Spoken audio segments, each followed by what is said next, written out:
everybody. My name's Alice Twemlow. I'm the chair of the Decrit department. Yay, I know, it's the last one, it's so sad. And also, welcome to the School of Visual Arts if you haven't been here before. This is the spring lecture series that we've enjoyed. It's been curated by the first year students. So although we're sad that this is the last lecture of the season, your hearts should be warmed by the fact that there are videos of most of the lectures on our website, which you can check out. And we have 2 more events coming up this summer. One is very soon, and it's the graduating conference for the class of 2012. They each make very short presentations at the conference alongside keynote speakers, Jeffrey Schnapp, Michael Beirut, Michael Rock, and Stuart Ewan, and Daniel Doka from Interborough Partners, all moderated by Julie Lasky. It's going to be a truly fantastic afternoon, so I do encourage you to mark your calendars for this. We're also working out the very important details of the party right now. It's going to be at the Vitra Design Store in the evening, and with catering by Stinky Brooklyn, which is much better than it sounds, I believe. It should be a really fun day, so please do come along for that. You can follow us on Twitter and look us up on the website here. The students have actually just put together some fantastic teaser videos for the conference, and we'll be sending out information about that shortly. So I do encourage you to take a look at those. They're really quite special. Also coming up this summer is the Design, Writing and Research Summer Intensive, and there are postcards around the department which you can pick up. We still have a few places left for that, but it's pretty full. But if you're really interested, do let me know. And we do have places left for the fall, so if you're interested in applying to the program, please chat to one of us after at the drink session, or talk to me anytime about that. And again, there are postcards about the program generally around the department, which you can pick up. Now, on to this evening's event. And the way we do it for these lectures is that first year students, and actually tonight we have a first year and a second year student hosting the evening's events. So Matt Shaw will be doing the introducing, and then Erin Routson will be moderating the Q&A after that. So please welcome up to the podium Matt Shaw.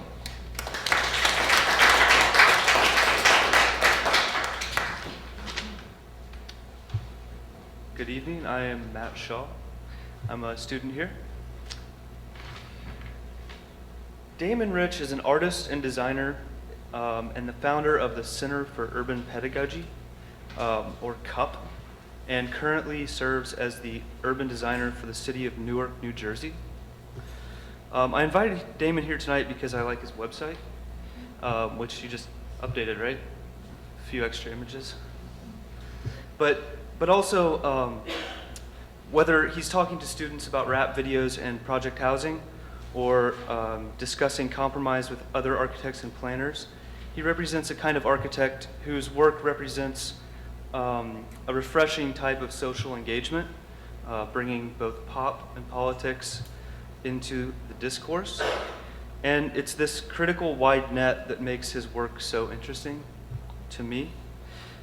His work has been exhibited at the 2008 Venice Biennale, the Storefront for Art and Architecture, the Canadian Center for Architecture, and the Netherlands Architecture Institute. So, ladies and gentlemen, Mr. Damon Rich.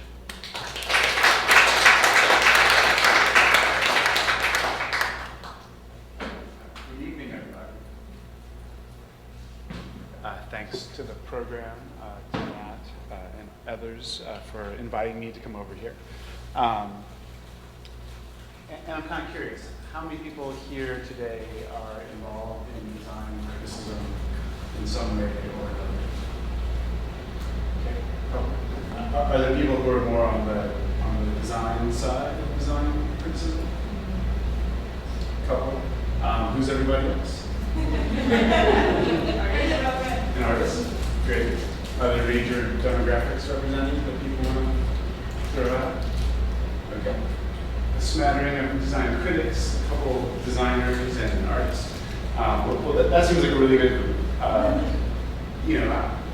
One thing that was funny, I don't think I've ever been invited by a program of design criticism to come talk about anything. And it's funny to think because the time that I went through architecture school, which was like the mid to late 90s, in some ways, what our professors taught us was that the best thing that you could ever be as an architect was critical. So I thought that tonight, thinking a little bit about what the audience might be, and actually maybe just to check it, even if you're not a designer, a design critic, or even an artist, how many people here are interested in design? Okay, and how many people, even with a couple hesitations, feel that design has something to offer to make the world a better place? Okay, that's good. That eliminates a whole lot of other stuff that maybe I would otherwise try to persuade you of, which is a lot of what my day job is, but we'll get into that. And what that means maybe is that we can have a little bit more of a specific conversation as a family gathering around who shares certain beliefs.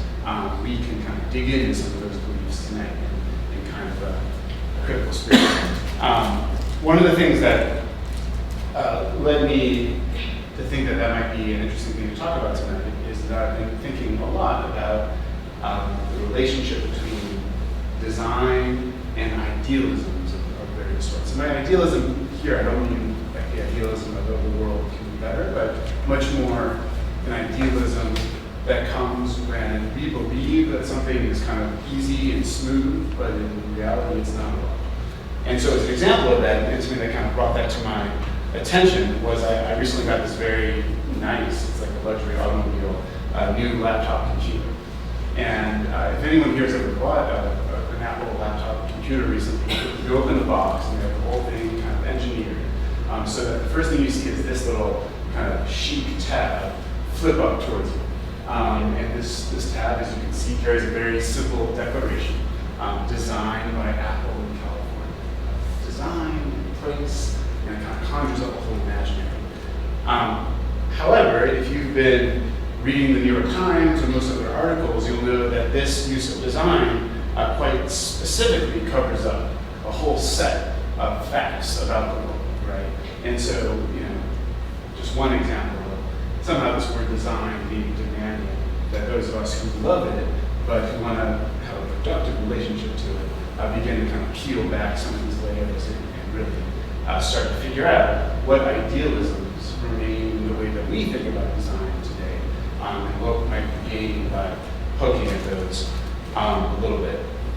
So to kind of set that tone of trying to dig below what we think we're talking about or doing when we're talking about design or designing. Not to tell you the whole story, but you may have heard recently about some horrible floods in Montreal, Canada. And I had the occasion on this, and this right here is the only museum that I know in North America dedicated to architecture. So it's the Canadian Center for Architecture. So the floodwaters were quite severe.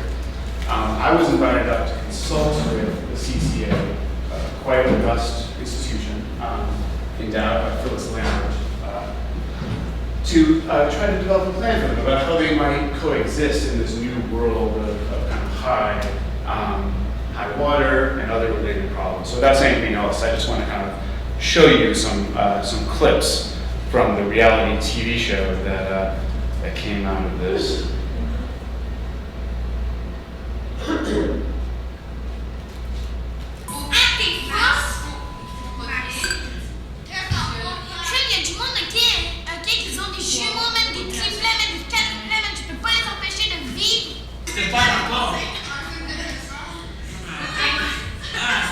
Moi, je fais d'accord pour me battre.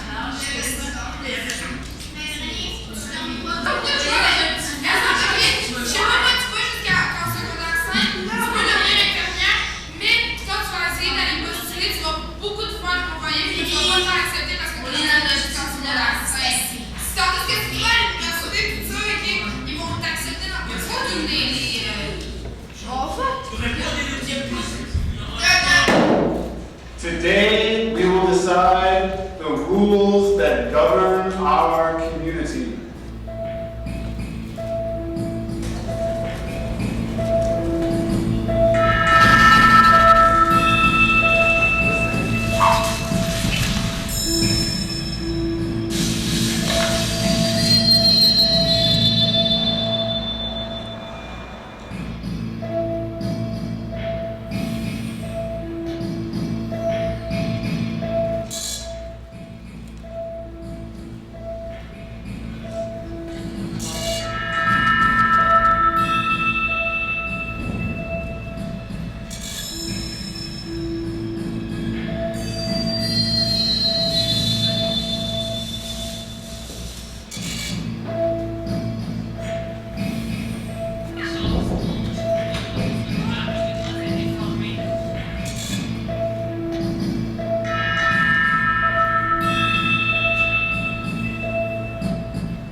So without going too much further on that particular location, what you saw was some really quick clips of a group of people, in this case mostly 13 to 15, who all actually in their lives had gone through some kind of horrible trauma. They came from a school mostly for orphan children, who were asked to design from scratch a new way to live within the grounds of this heretofore very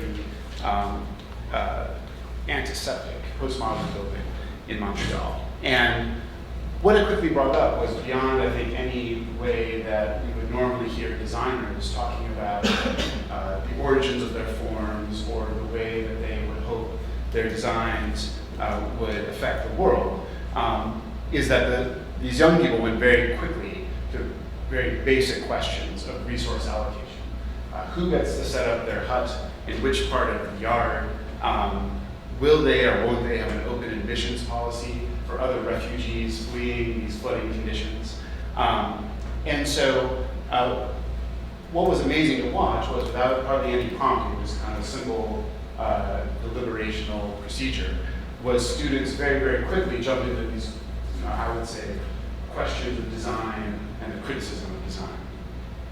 And of course, the rest of us who deal with design all the time know that there's a lot of different people, whenever a design is being done, who not only have opinions about that design, but the process that should be used to produce it. So who should control the hands that are putting together the living environments that we're living in?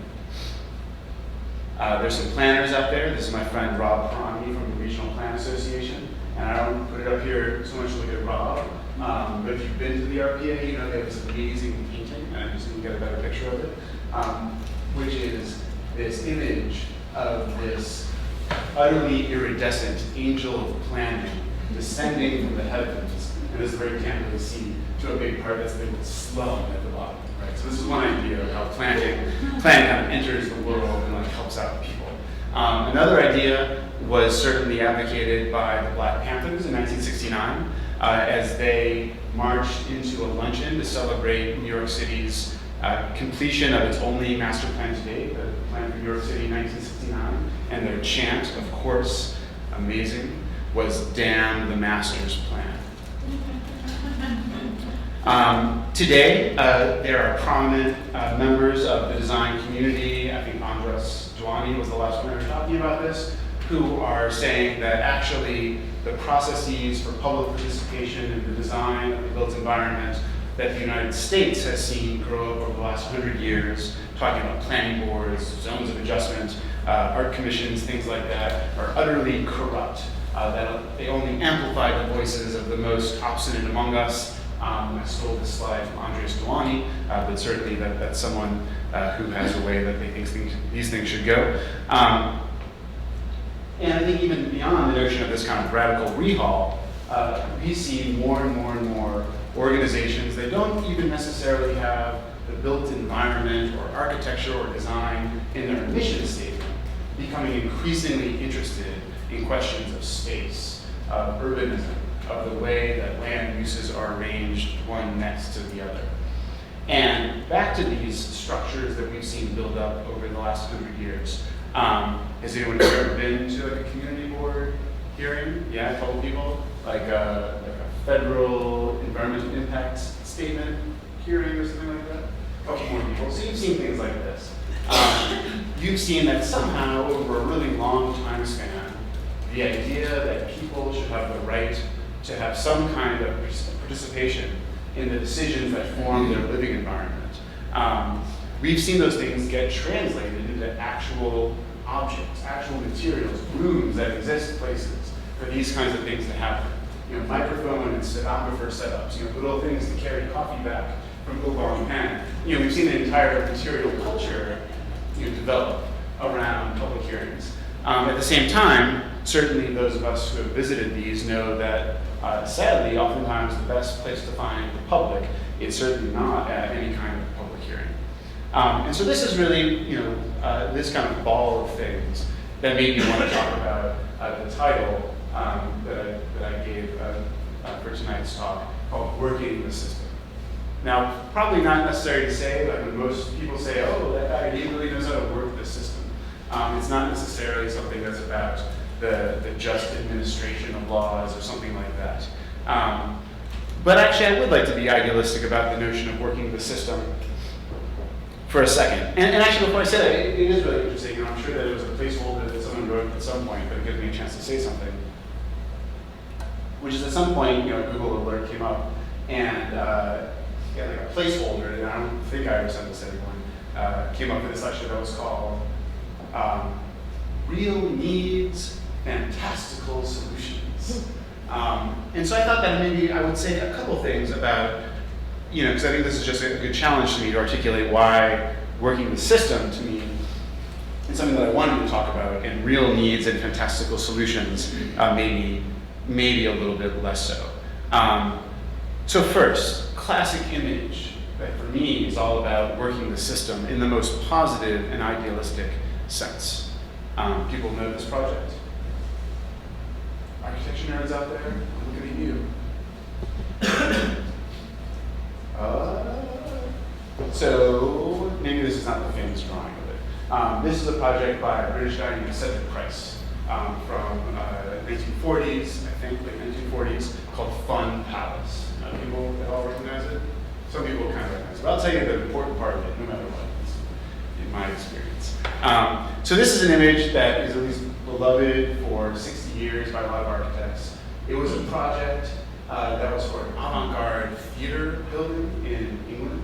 And the avant-garde idea for the avant-garde theater was that rather than giving them some kind of hardwired building, where, you know, they had one black box theater and one bigger one or whatever, that this would be a building that would be completely manipulable by its users. So like you need like a new wall because you're doing like some other kind of play, like you like pull a lever or like yank on a rope and that wall falls out of like this giant kind of like space above.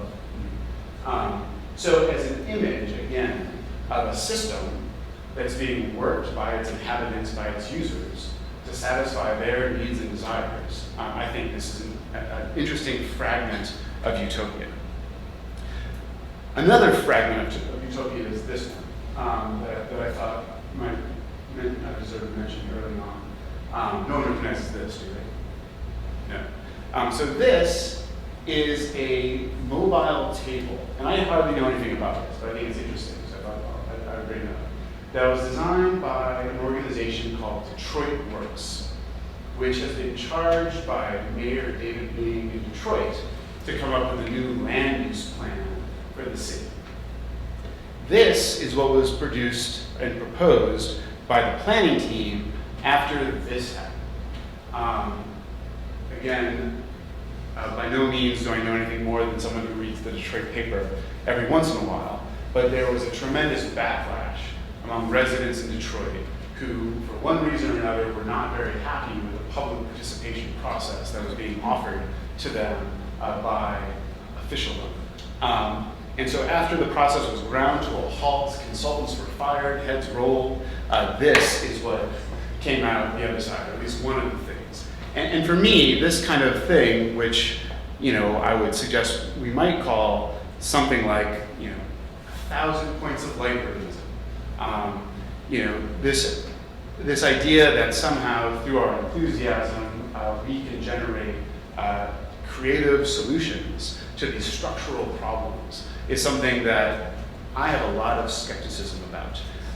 You know, it really seems, and this is certainly like a cartoonish version of this argument, that it's not very surprising that in an age of continuing government retrenchment, as what we used to think about as the urbanism machine or the welfare state recedes, we see more and more mainstream celebration of small, beautiful things that give us hope.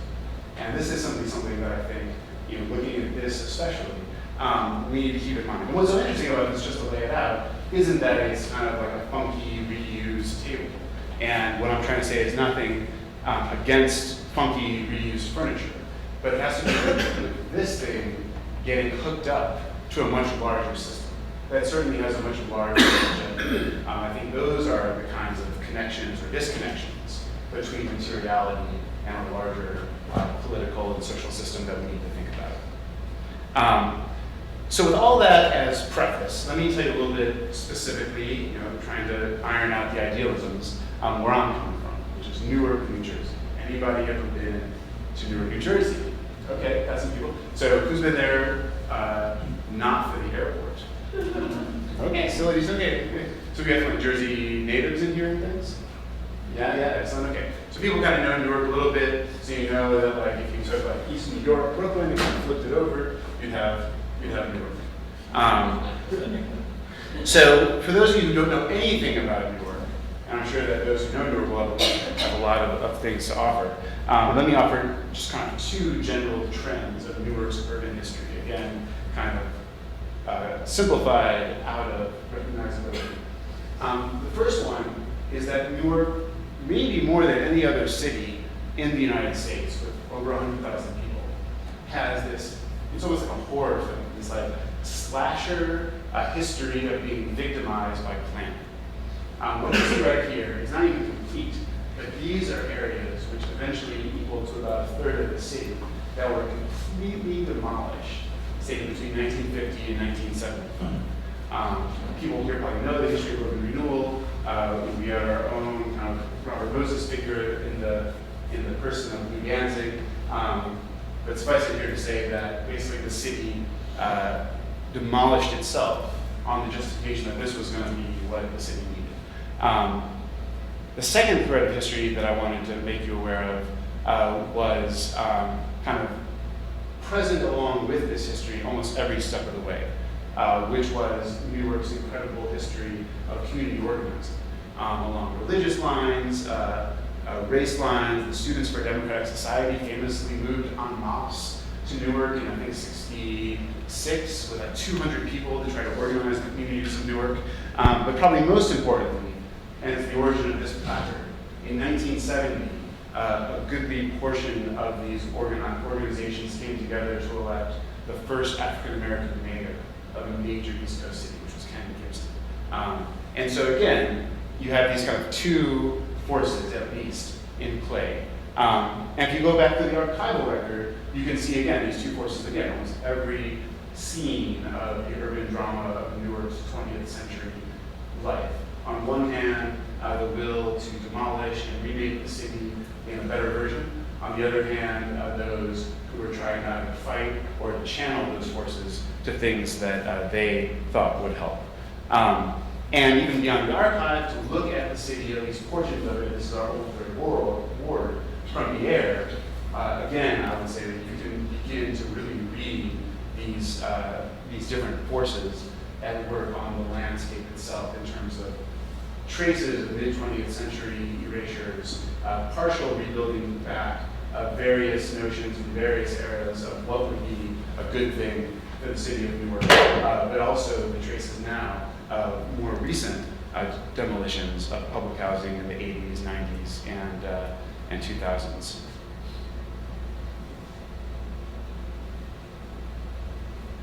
This is pretty funny. This is in a tube that leads from the train station, and again, if this picture isn't clear yet, this is kind of like a haiku, I think, by powerful people about why they like Newark.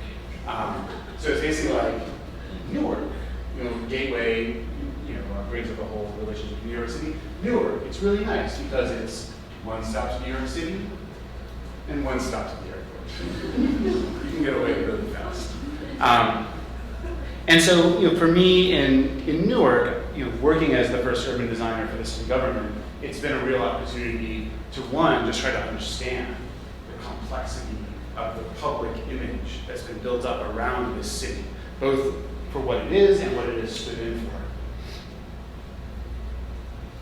Show you a couple other things to see just the diversity of the landscapes that we deal with.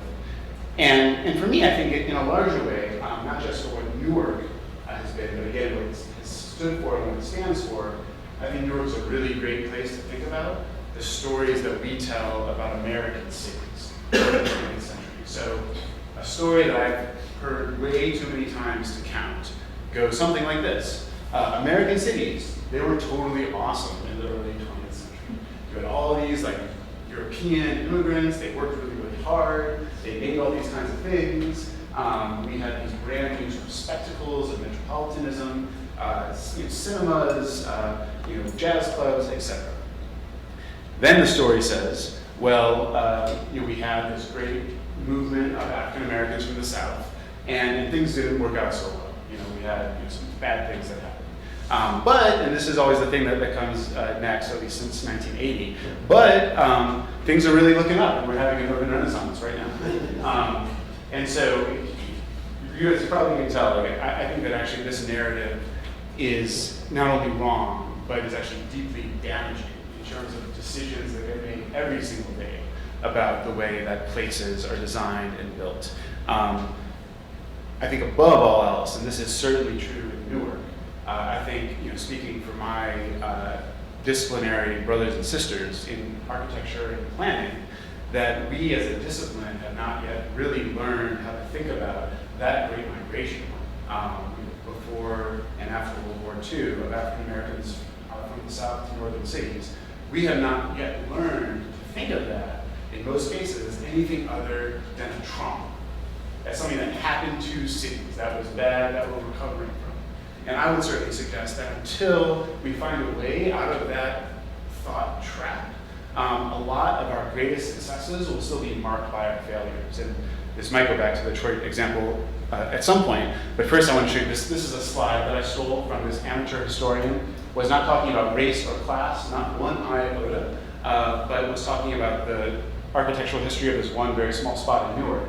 And what was so fascinating about it is that these are buildings that were realized in the 1990s. And as you might guess, in a fundamentally underinvested city like Newark, that's been that way for about 70 years, getting buildings like this built, this one holds Seton Hall Law School, this one holds some major law firms, was a tremendous victory.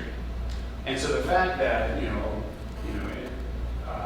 amateur historian coming years later, not even trying to impugn their efforts at all, could say, well, the best category for these is post-riot office buildings.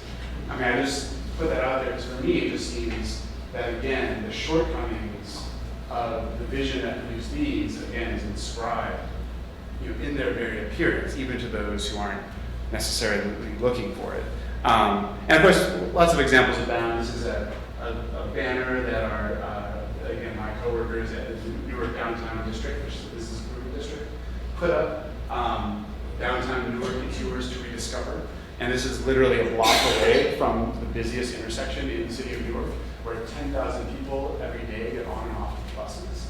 And so again, you can ask questions of audience here, right? Like who is being addressed by who? What is the story? And going back to that question of great migration as other than trauma, I think that there's fundamentally a lot of material and a lot of history, most of it sitting in people's basements and living rooms, that goes to a whole alternative history of American urbanism, at least since the early 1960s. For shorthand, by no means do I mean it in a racially exclusionary way, but I would call it the American city is the proud black city. It's a part of this history. This is a drawing actually by a white person with an organization called ARCH, probably some of you know it, called the Architects Renewal Committee of Harlem. So all of this kind of in my head after showing up in Newark, my new boss was our mayor, Cory Booker, who himself had a semi-utopian rhetoric about what cities should be and how cities should change. Somewhat open-ended, national standard for urban transformation. And so when I took this job again in 2008, went into these offices, which is the city planning office of the largest city in the state of New Jersey. This is really where so many of our formal claims around democracy really hit the built environment, right? We can talk about theory all the time, but the fact that in the 1920s, a business owner took a case to the Supreme Court, and the Supreme Court said, actually, a city does have the right to make rules about how you use your private property. That was a really big change in the way that the world, in the way that capitalism worked. My office is a descendant of that great change. And along with the place, it was important to think about, well, what are all the ways that we as designers have actually found to have some kind of impact on what we think of as reality. Whether going back to building codes, again, it's probably something better than I do. 1901, the Tenement House Act required for the first time in New York City bathrooms inside of working class housing. I think it was like 1 for every 3 families. And so at the time, there was a great debate. You had a lot of people who owned and operated working class housing who said, if you pass this, there will be no more working class housing in all of New York City. So going back through all of these things, and I assume most of these are well familiar to you all. So with that, I want to skip to a different section and actually kind of take it back. Back before Newark. So my job as an urban designer, the way I kind of explain it is in 2 easy pieces. On one hand, this is what I was just speaking about, my job is to try to operate the regulatory system that we have inherited for how the concerns of neighbors, co-residents in the city impact a private entity's or private person's building proposal. Oh, I think they should have more windows on this side. Oh, that thing's too tall, it should be smaller. Oh, they shouldn't be able to have the opening for the cars be right on the sidewalk with the people. So that's one half of my job. The other half is actually being involved in the things that a city builds. So sidewalks, parks, streets, things like that. And long before I went to Newark, I had some kind of initial encounters with this system. This was one of my favorite highlights from those years of my life. This is a tree on Eastern Parkway that was being undermined by some work on a subway station nearby. At the time, I was in my first job working as an official designer for the New York City Parks Department, where most guys just dealt with parks. But here I was sent by the Parks Commissioner to go deal with DOT to kind of work out some solution that was economical for them, but acceptable for us in the tree. And so this thing in the end to me kind of became like a totem of the way that invisible forces in the world become manifest in the most surprising of ways. And going back to school, I mean, I felt that I was kind of well prepared for thinking about this in this way. This is a piece by Carl Andre. People know Carl Andre? Carl Andre, friends, excellent. Anyone hung out with Carl Andre in Newark? And the reason I put Carl Andre on here, and this is a truly bastardized, personalized version of our history, is because I think there's a way to talk about this where Carl Andre and people like Carl Andre, people who like Carl Andre, began to think about sculpture and the way that an artist intervenes in a space in a way that the sculpture became not so much the center of attention, but somehow kind of a catalyst for the whole space, right? Somehow that by the laying of these things that you're supposed to walk on, you start to notice the trim on the walls in a slightly different way, right? There's some kind of activation property going on, and the actual intervention is made very slim and minimal. You can probably follow this through people like Mel Bachner, right, who instead of, I don't think he really fits in here, although you have to be better educated about it. Instead of even placing an object into the space, all of a sudden you're just putting denotations onto the walls themselves of their measurements. Probably throw in some Michael Asher, where you take a gallery and instead of adding to it, instead of writing on it, you simply remove. So in a space where you usually would have the pristine white exhibition space, and then a separated wall, and then the workspace, where the deals are done and the prices are named, that wall is taken out, and all of a sudden, the actual operation of the space becomes the thing on display. And from Asher to people like Hans Saka, y'all probably know this project. So, this is a piece called Shapolsky et al. I guess Hans Saka was scheduled to have a Guggenheim exhibition. Sounds pretty cool. And he and his allies started doing research about specifically the origins of wealth of the Board of Trustees of the Guggenheim Museum. Came upon one particular trustee who seemed to have a lot of involvement in the slum housing. Did like these endless diagrams of the LLCs and the names of the companies. Put it all on display. I guess the Guggenheim show got canceled.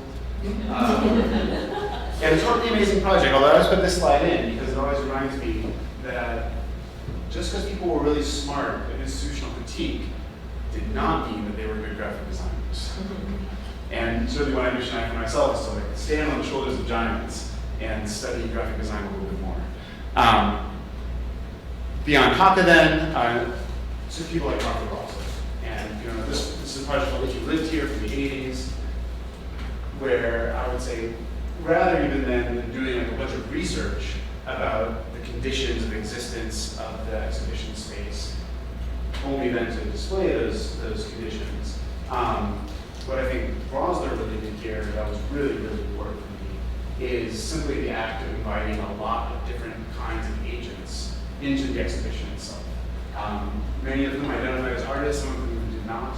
And so somehow the exhibition space became a way to display the forces that animate the ongoing political fights about the way that the world is designed. So in my own work, I've tried to learn from, experiment with, play with a lot of these things in different ways. So whether it was invited to do a show in this, which is claimed but also disputed to be the largest building in Switzerland. The project was to design a playground in the shape of that building, which was like a 2-week thing. In 2001, the first sort of larger scale exhibition I ever got to design, which was at Storefront for Urban Architecture, was on the 100th anniversary of that first building code that I mentioned, the tenement house act. And here the idea was to create this kind of fantastical space that brought together a whole bunch of fragments of reality. In this case, it was a lot of people involved in the building code system in different ways, from being architects to expediters to building commissioners to artists to superintendents and more.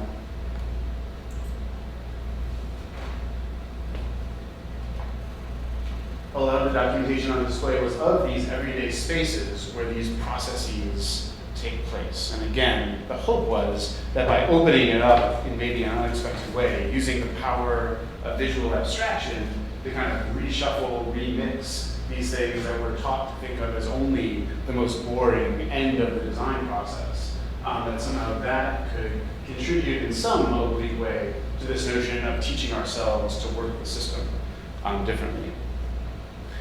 Some of the work that I did, and a lot of this is with a nonprofit that I won't talk much about tonight called CUP that Matt kindly mentioned, really was invested in this dream of making something that really would not only like shatter very specifically targeted ideological preconceptions, but also would somehow get people to exercise their ability to kind of work the system, think structurally, think from a larger perspective. This is a collage of a whole mess of types of affordable housing to which our public dollars go. This was done in 2003, so it included things like what we think of as traditional public housing. This is in Brooklyn, owned and operated by the New York City Housing Authority. It also includes some things like Co-op City, which is a Mitchell Lava program, not to get too nerdy. Things like the suburbs that, of course, were supported by the Federal Housing Administration, insurance guarantees, and GI bills and things like that. But probably most importantly for this, it also included what was at the time the most expensive private house on the US market. And the reason that was there was to represent something called the mortgage interest deduction. People know about this, people homeowners in the room, people know about it. Which basically says that if you own a house, if you have a mortgage, that's a loan that you use to pay for the house, you can use a I think actually you can write off all of the interest on your mortgage. And if you added up all of the money that the government, the federal government, leaves on the table through this MIP, and it's been in the news somewhat recently, you would have something like 10 times the amount of money that flows through an agency like Housing and Urban Development. And so again, the goal of this was to try to make a quick snapshot so that we can begin to think about these housing forms as part of a larger housing system. And therefore, if we thought that the government shouldn't give money to those lazy people in public housing, we might have a fuller perspective upon which to make our comment. This then became this kind of operational machine you would press like one of 14 buttons over here. Like I said, it went way overboard. There were like 1,000 LED lights, and man, it took a long time to wire. That would show you the flows of money and authority between these government agencies, private parties, and quasi-government authorities, and the actual housing types. And then finally, like second to last, I got really into working with young people, partially for some of the reasons that I talked about in the Canada piece. And this also became a really core piece of what CUP does to this day. If you're interested in that, you should definitely go to their website. But basically what this did was to take that investigatory process that had previously produced things like that building roadshow, and actually just do it with teenagers. And the result was that when you were trying to get an interview with some important person, they were much less suspecting. And you said, oh, I need to bring these like 16-year-olds to come talk to you. But it also became a really great design testing device. Because if you could actually work with a group of 17, 18-year-olds to make something that condensed and communicated what you had learned on whatever adventure you were on, you can be pretty well assured that that was going to work with a larger audience.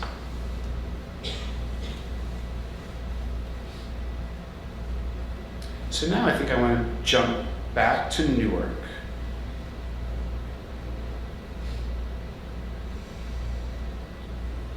With a couple quick points. So before we get back to Newark, what I want to do to finish off is to share with you kind of the biggest project that I've had the chance to work on, which is along Newark's riverfront. But before that, I think a couple of the things that were really important for me to be able to articulate through some of the work that I just showed you. The first one is about social media. It's really crazy to me that everyone can talk about social media like it's some kind of like recent like invention. Whenever I hear that, I always think about this one line. People listen to the clips at all here? A little bit. Okay. So there's one line, and these two brothers from Virginia. This is the record cover of their first major label record. And there's this one line that Malice has, which is one of the two brothers. And by his name, you can kind of infer that the main character that these guys play in their songs are these kind of like hyper intellectual, like hyper detail oriented, almost OCD drug dealers. And so that's their whole shtick, for the most part, in terms of like the plot. But the one line that Malice has, and I think one of the context is that, just like we talked about before, if I ask any of you well-educated, knowledgeable people, what are the reasons for the American urban crisis in the middle of the 20th century, you probably have a lot of things to tell me about. You probably tell me about like the highway system. You probably tell me about blockbusting. You probably tell me about all kinds of policy things that happened that injured cities, say, between the end of World War II and today. But Malice has it really different. The Malice line that I'm thinking of is when he says, I'm the reason that your block is vacant. Malicious look at you just to make a statement. And so that notion that that someone could audaciously kind of take authorial credit for a kind of boarded up and decimated landscape to me underlines a really simple point, which is that the design of the environment has been social media from the very beginning.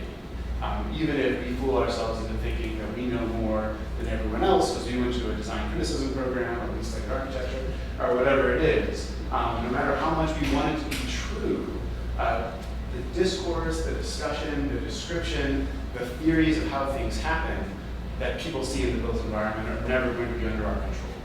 So I think one of the questions is, how do we engage those narratives from the beginning, whether or not we think they're true? So for example, I think if you weren't thinking in that framework and you visited Switzerland when I actually made that playground, you'd have a very hard time having any kind of theory or useful explanation about why a whole country like Switzerland, which is, as far as I understood at the time, had 30 mosques in the entire country, why they would decide to launch a campaign and then pass a law, and I'm sure you've probably heard about this, to ban the architectural form of the minaret, which is currently illegal in Switzerland. So I think without that kind of notion of the way that social narrative attaches to build form, you'd have a hard time describing that. So the second point, which I've thought quite important to remind myself about, is that of making policy public, which certainly relates to what I just said.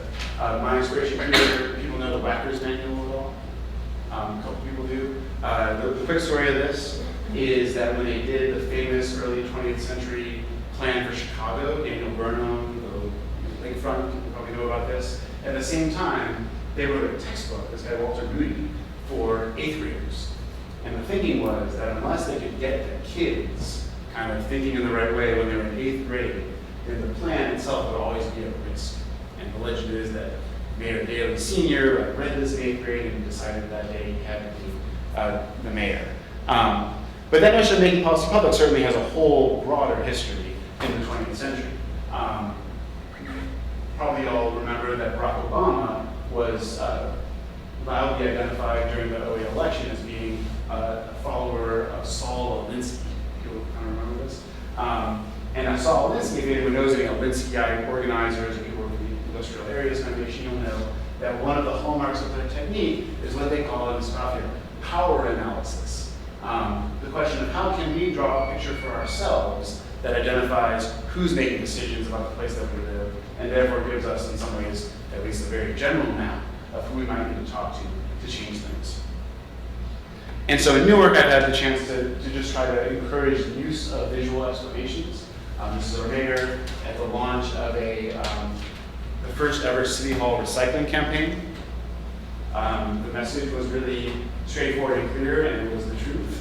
That if we, when we throw things in the trash can at Newark City Hall, they go about 3 miles away and get burned.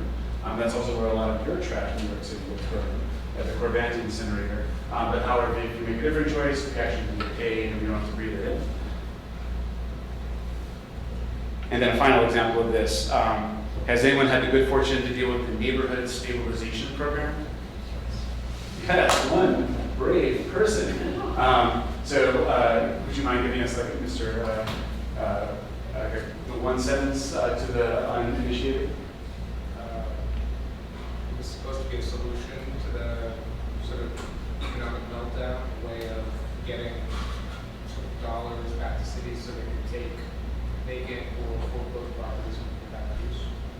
Yeah, most certainly. And like a lot of programs, the people who know about it call it NSP and no more needs to be said. The people who don't know about it, like, obviously just don't know about it. So generally in Newark, the piece of it that we were dealing with here was the fact that the federal government made funds available to go through cities to nonprofits to buy and rehab foreclosed properties, of which you have many here in New York City, of which we have many in Newark, New Jersey.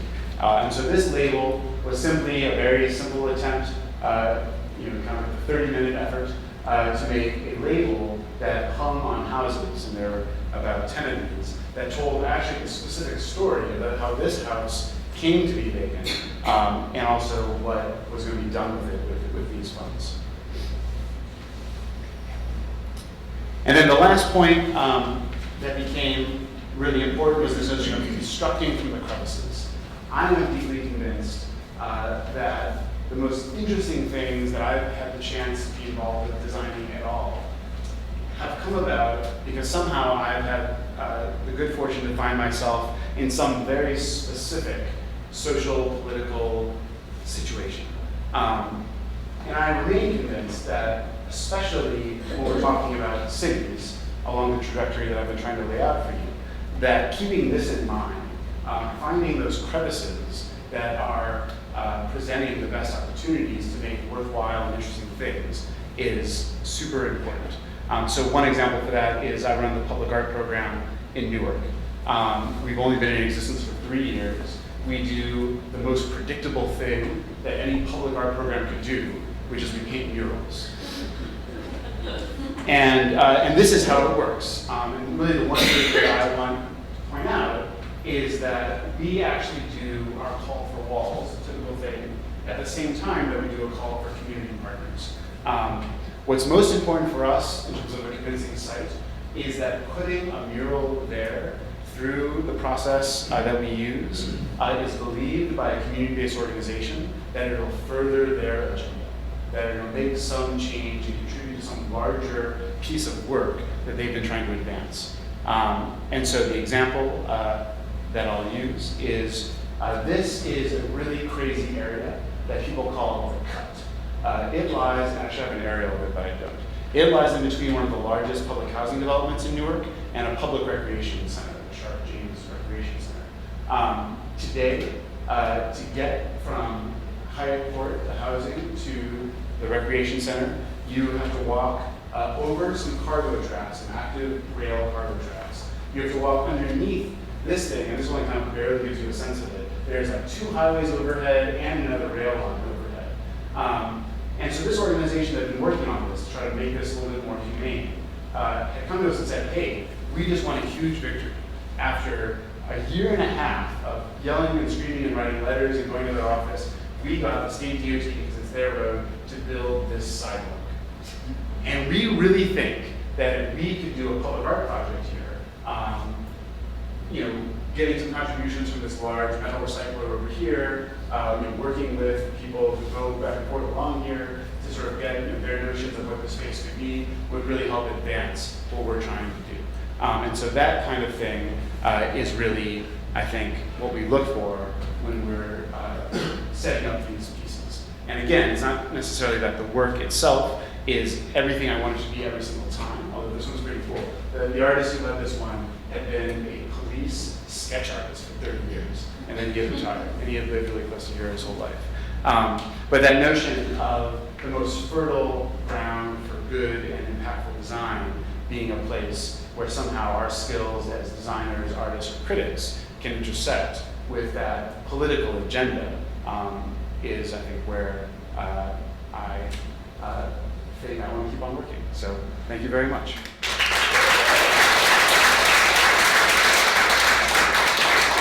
So thank you, Damon. It's great to have you here. I'm Erin Routson. I'm a second-year student.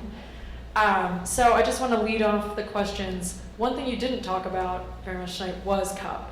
And I'm just a little curious how all that got started and what you feel its kind of role is now in New York, and if that can be expanded into cities like Newark. Sure. So do people generally know what CUP is at all, or should I kind of give a quick pause? Okay. So CUP is a small nonprofit organization. Offices are in Brooklyn.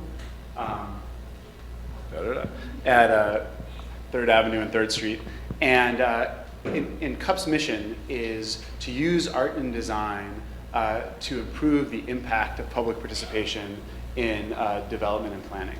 And so about half of CUP's work today is in public schools in New York City, generally high schools, doing the kind of investigatory curriculum that I described really, really briefly, where there's a guiding question like, what's going to happen after they close the Fresh Kills landfill?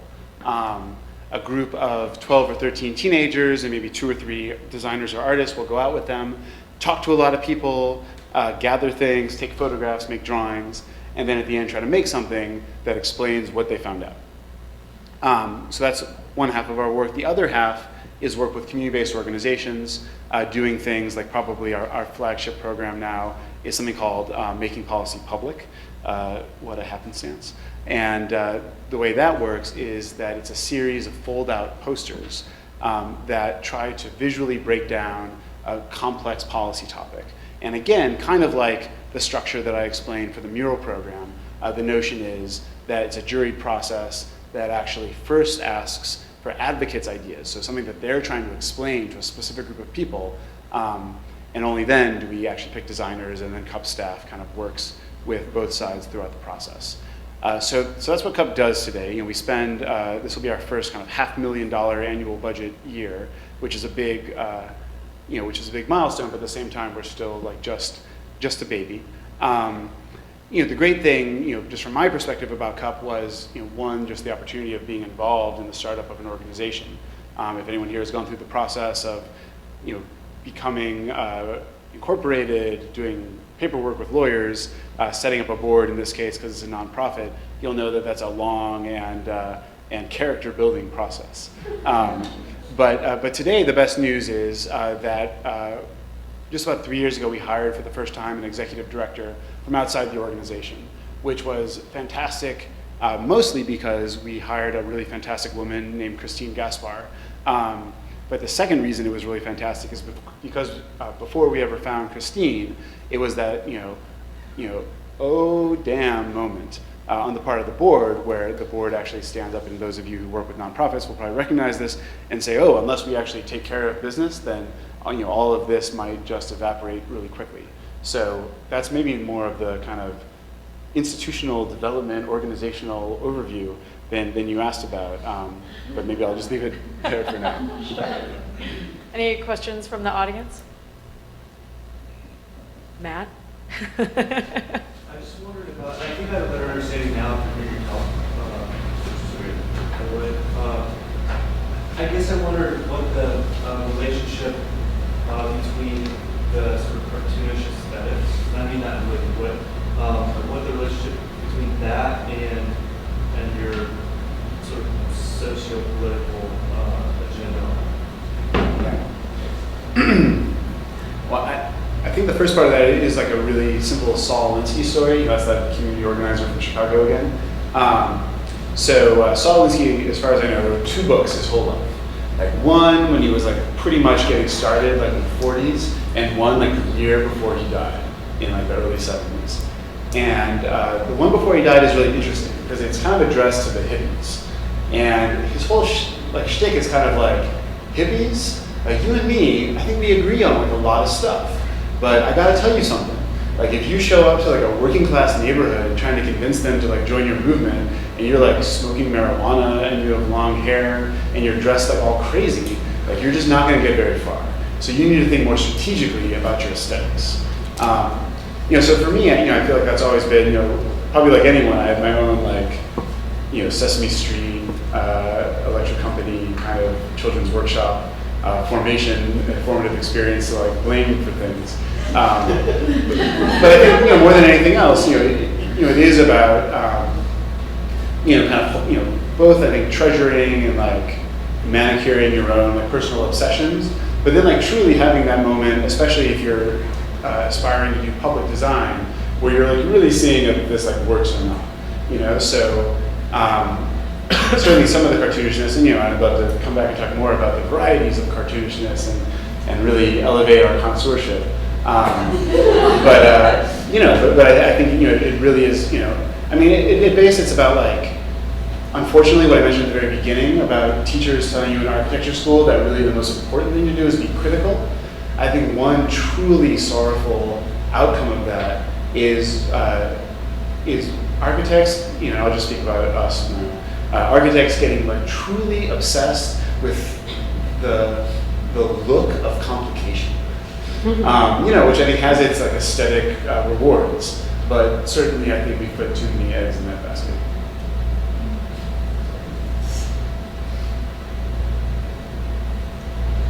I have a question. I know with design for impact or design to make beauty notice, for instance, the cup, you put in a mural somewhere where there wasn't before, or somewhere that makes a statement, you're bound to run up against failures in that sense. In any urban area, that's not necessarily well off, or it's a rougher area. You're going to have people tagging on murals or facing your installations. Has there ever been a moment where that's happened, or do you consider it a success regardless of that fact? Just the fact that you put it in, making a statement. Well, it's funny, at first I thought you were going a different direction, which is like oftentimes something that comes up where people are like Newark has like 25% of its kids like living under federal poverty line, and you're like planting grass. I get that a lot as a reaction, which I think is an important thing to keep in mind, although I think part of and I'll come back to the tagging in a second, which luckily actually we've only done like 13 projects so far, but generally, we haven't had any like actual like vandalism or whatever people would call it kind of trouble. But in terms of like that larger, which maybe some people are thinking, and they're just too nice to say, how are you fighting poverty with murals?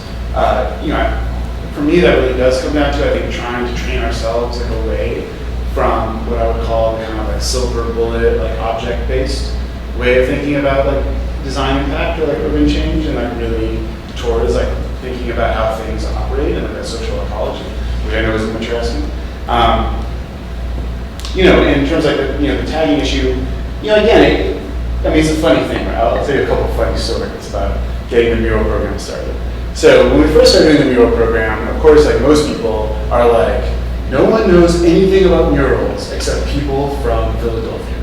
So we really, really need to like just do exactly what they do right now and pay them some money. And so that was kind of an interesting thing.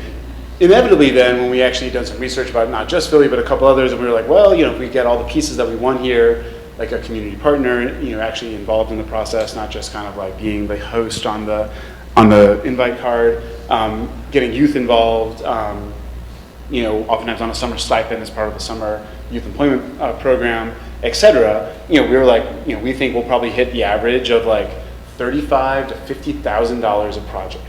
And of course, immediately, a lot of people are like, well, Ms. Graves down at the art school, she'll do it for free. So that was like another kind of thing to get over, and I'm sure that's not a new topic to this group in terms of, how do we communicate around the value of the things that we're advocating. And then the final story is that when we had gotten this started and we had identified the various pieces that we thought were critical for success, and just to be emphatic, again, those weren't just about getting the mural on the wall. They were very specifically around a certain design process that we wanted to go through with our community partner. It was also around, again, a kind of a slight curricular component for the young people. When we did a kind of audit of all the organizations in Newark, biggest city in Jersey, but still only 280,000 people, 24 square miles as opposed to 240 in New York City. And we found out, there's actually no one organization that has like painted a mural, like dealt with scaffolding and like parachute cloth and those kinds of things, done youth programming, et cetera. So our first year, we actually had a partnership that was between a Newark-based organization called CWOW, the City Without Walls, and an organization in Brooklyn. And without giving you too much of the detail, at one point in a public municipal council meeting, one of our council people stood up and said, wait a second, like, does it say Brooklyn on this piece of paper? Like, nobody from Brooklyn ever asked anybody from Newark to do anything in Brooklyn, and it'll be over my vote that anyone in Brooklyn gets paid to come do anything in Newark. So anyway, I mean, those were, I think, some of the things that actually were much more difficult, but also educational in terms of bumps in the road, and thankfully, pagers haven't been going back. The footnote to this, I have a lot of Newark background. During the 1990s, I was director of the Webster Gallery of Renters in Newark. And just a little footnote to that, there was a previous mural project, albeit temporary, when New Jersey Transit was rebuilding both in Newark, in the station, and in New York. And in some of the construction sites at NJ Pack, there were students and community people working on the temporary barricades. I've actually still got the documentation of the photographs of both of those. I was glad to see Kevin Sampson's mural up there, and we did a show at that time of Kevin's work in New York. Some of the, I'd like to hear more. I'm sorry to throw out my resume there, but I was involved a little bit at a certain point in the first design charrette about the waterfront project, and also on the New Jersey Transit Committee on the selecting artists for light rail. Where do you see stuff going ahead? What's your wish list? This was a very exciting presentation. I'm really, really thankful and glad that you came here. And what's on your wish list? Newark is a wonderful and a tough city to work in. What's your wish list now going forward? A lot has happened. NJ Pack, the light rail. It's really changed a lot. Yeah. Well, the biggest news, and luckily it's more than an aspiration, is that this summer we are opening up about 15 acres of a riverfront park. And that's a project I didn't have a chance to talk about tonight. But just to put it in context for the rest of you, people have heard about the Passaic River, right? From no one else than from Robert Smithson, I would hope. We can talk about more. So the Passaic River, the lower 17 miles of it before it hits the Atlantic Ocean, is a Superfund site. Among other things, there's a factory with a quite happy-sounding name. It's called Diamond Shamrock, that for many years, among other things, made Agent Orange, and one of the byproducts of that was dioxin, which we now have the largest known collection of in the Passaic River. Again, just like the, super cartoonish history of Newark's urbanism, there's been a truly kind of heroic and dedicated set of residents of the city and also other environmental allies who have fought to clean up the river ever since 1983 when it was first designated as a Superfund. And also this year, in conjunction with the opening of the park, is the first removal of 40,000 cubic yards of dioxin-laden sediment that they have to send to some mountain in Utah. And so this park opening up this year is actually an example, I would say, of, at least from my modest position within the city, of trying to build from the crevices, in the sense that actually when I first came into Newark, the thought was, oh, we need to build a nice pink granite walkway in the downtown, where maybe you would get some business lunch people, maybe after a while you'd get a lot more. But certainly I think to others and to me, surveying the scene in 2008 and deciding where to make a bet in terms of a new public space that would hopefully be full of life and positive activity and not a kind of another failed project, of which unfortunately we have a lot in our history. It was a no-brainer to go to the place where there had been the truly energized environmental justice movement and advocacy for open space and parks. You mentioned City Without Walls. What's happening at the other end of that end, or what's happening in Symphony Hall now? Symphony Hall is up and operating, so it's another interesting discussion. Anchor to that. Yeah, so a really momentous thing happened, I guess now 13 years ago when the PAC opened, where some of the most powerful people in the state, including the governor, decided instead of building the State Performing Arts Center out in the suburbs somewhere, decided they were going to build it in Newark.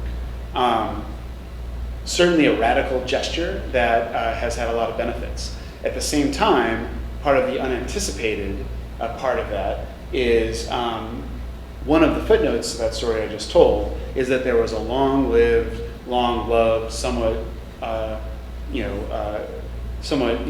run down existing performing arts venue called Symphony Hall that had a long-running and beloved role in the community, particularly the African-American community in the city. And so the introduction of this other performing arts center, even though it represented a multi-million dollar investment by a much larger geography in the city of Newark, still today lives within a system where some people say, oh, that art is not for us. This other thing is for us, and that still is an interesting story to see how we all deal with that. I really enjoyed your critique of the material culture of public hearings. That was great, and I wondered if I couldn't quite tell from your presentation if that's one of your projects to kind of redesign that process in any way. Is that something you're thinking about? How to create different environments for getting the public's gathering the public's opinions about projects? Yeah, I mean, most definitely. I mean, it's anyone who works professionally in planning, has, and actually I would say the unfortunate thing is that most of us are still kind of like making it up in some kind of tailored way for the individual situations, and that's certainly something that I find myself in. A lot of my projects, especially those in a more kind of gallery context, have been around basically like how do people define places, how do official processes define places, what is the relationship between those two definitions. A funny thing about that whole question of what are the structures of participation, when I lived in New York City for a long time, I know some of you know that we have this thing called community boards here, of which there's like 59, I think, in the whole city. I was part of a scene that certainly had a lot of criticisms of that system of community boards, being like, oh, they don't have enough power, like they don't get to make any budgets, they just are advisory. You go there and there's a bunch of like loud, kind of like kooky people, so I was kind of full of criticisms, like a lot of people that I know, and again, not unjustified ones. But man, it was a real, a real new understanding to go to Newark, where still to this day, if you have a problem with like something that's going on, a building that's getting built, basically you can go to a single hearing where potentially the person in front of you is going to talk about their neighbor's crazy dog, and the person after you is going to talk about how we should be planting tulips instead of begonias. So it definitely brought a deep appreciation to even the kind of, I think, half, the kind of like half realized attempts, you could argue, in New York City. Because certainly, it's a history that's only 50 years old, and I'd say that there's a lot of innovation and a lot of systemization that really remains to be done.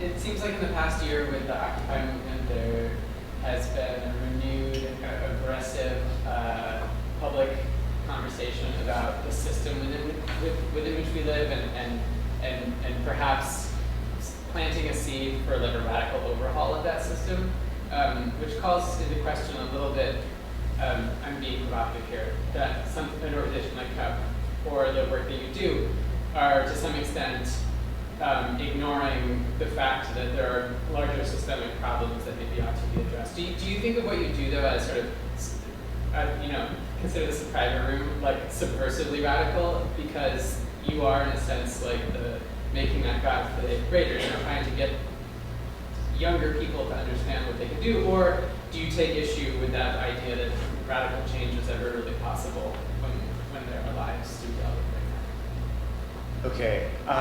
Well, it's funny. One of the titles that I thought I might use for this lecture, which I think is apropos maybe to your question, is reimagining. And by that I mean, I think like a lot of people, like I was like excited to go hang out in Zuccotti Park and talk to people and watch its media coverage and watch it filter through the world. At the same time, like I know that there's many people who think similarly. I'm someone who especially says to my friends, who I generally meet at like World Bank protests or IMF or G8 or things like that, to say, hey, can't we make more time in our radical agenda for local politics? Can't we make more time to have a clearer understanding of exactly these structures? And again, like, I don't think I'm a lone voice on this at all. And so for me, a part of, I guess, reimagining would be, and this is like going to go into like wild worlds of generality, but when my friends who are super into Occupy and like other kinds of, I would say, what I would biasedly say, myopically nationally focused, or even myopically globally focused kind of efforts, when they do that in a way that that I think is like wrong, I sometimes feel that even our most like ambitiously radical ways of speaking have been like overly constrained by a like super anemic conception of what creativity is, right? Like I didn't put it in because it just was way too easy, right? Like any like Brooklyn Industries or like Urban Outfitters slides and like sarcastic frame like should be like banned, and that's why I tried to stick to that. But like when you walk down, as I was like moving stuff in my art space in Brooklyn the other day, and you see things that are just like Brooklyn Industries, like live creative or like whatever it's like live, love, create. I sometimes feel like this super generic, self-enabling, narcissistic narrative of us as like the creative class, whoever wants to be a part of that. And certainly, if it's like Richard Florida speaking, it's like we gay creative graphic designers. If it's if it's Mitt Romney speaking, it's like people who own factories or the creative class, right? I just think like we gotta dig deeper on that one, and certainly this goes into all the discussions around Occupy and whether or not it is redirecting or reinforcing existing hierarchies and divisions of race, class, etc. The question of like radical change, it's like, I'm ready. Like in one of my like totally like I'm sure completely annoying refrains in Newark for the last couple of years has been like all about Plan B. Because even though, so if we could put like revolutionaries, like Occupy revolutionaries on the same train as some of the, I'll say like the growth coalition or the power elite in Newark over the last 60 years, you'd have some similar kind of structures of weighting, right? Whereas, certainly we have folks who are advocating like major wholesale changes to economies and societies and things like that. In Newark, we had people who were being like, yeah, there's a lot of poor people, they're like really unhappy, like we should maybe do something about it. But the train connections to the city and the highway connections are so good that the fundamentals have to work out eventually, right? And this has been an age-old criticism of a certain flavor of Marxism, right? That would say, oh yeah, like we studied it, we analyzed it, like eventually the contradictions, escalate themselves and, something else happens. So in Newark, we've been confronted with, and I know this is like a difficult analogy to hold together, right? These like property people in Newark and people sleeping out in Zuccotti Park. But when confronted with those people in Newark, I generally say like, hey, maybe you're right. Maybe someone's about to come and invest $10 billion in the city of Newark, utterly effacing, 70 years of depression and disinvestment. We should spend a little time thinking about that just in case it happens. But at the same time, we need to like multitask and figure out what plan B is. Because if that doesn't happen, then like it would really suck to be stuck without a plan B. And so I think that's my general attitude towards, because again, and not to like throw more names at you, but like if you think about like some of like the people who I think are total heroic and legendary figures at this point, like Miles Horton, right, who was this guy involved in the civil rights movement, involved with an organization called the Highlander Folk School. These are people who I think, on one hand, so that dude's autobiography, Miles Horton, is The Long Haul. So you can kind of guess what he's about. And he's not about no revolution, but he's like, what do we do in the meantime? And specifically, Miles Horton is really important to me because he really, I think, did a lot of work to carve out what the role of education is in organizing that's not just organizing, right? And so a lot of the things that I've, again, I think learned a lot from are trying to think about what does design do if you're trying to design for organizing. Not just design to enlighten, design to help, design to relieve pain. How do you design so we can work the system together? Yeah, this is a kind of follow-up on that. It's interesting how your talk and your work seems to go almost in between or sometimes back and forth between utopian ideals and criticality. And I was just wondering about utopia, this idea of reimagining and reimagining. How do you see that being something that could be reinvigorated or maybe just re-examined, and how you see its role in what you do and design art? Sure. I thought that last one was a really good ending line. No, I'm just kidding.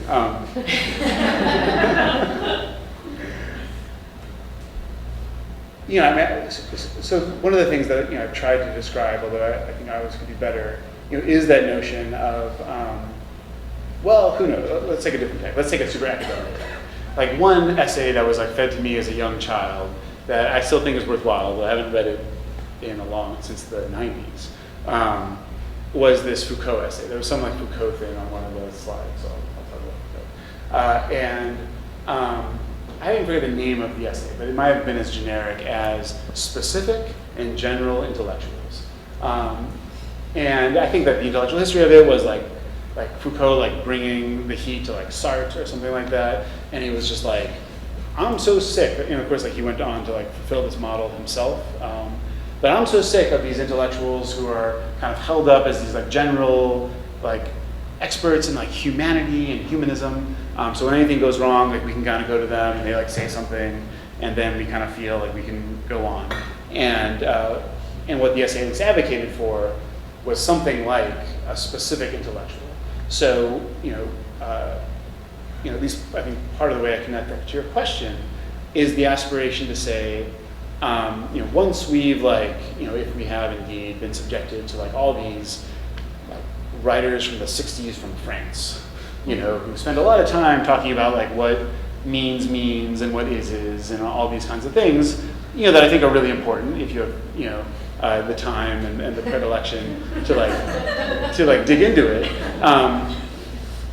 But at the same time, I think that the work that falls to us who who want to actually be involved in designing and making things, is all about how do we somehow bring our highfalutin university understanding of these slippery constituents of reality, of how we somehow, as a city-state, food co-op, come to any kind of common agreement, right? Any kind of, understanding that we're going to go do this thing in this way and hold ourselves to it.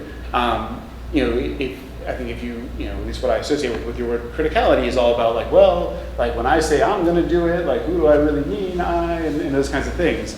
But I would say that when you look closely enough at all of the kinds of fights, debates, contestations that have come up tonight about power plants or about gentrification or about anything where we can't but make some kind of group decision, right? We can't make you can't make a decision that you're into clean air and I'm whatever, dude. We can't that. You can't have your own private built environment, right?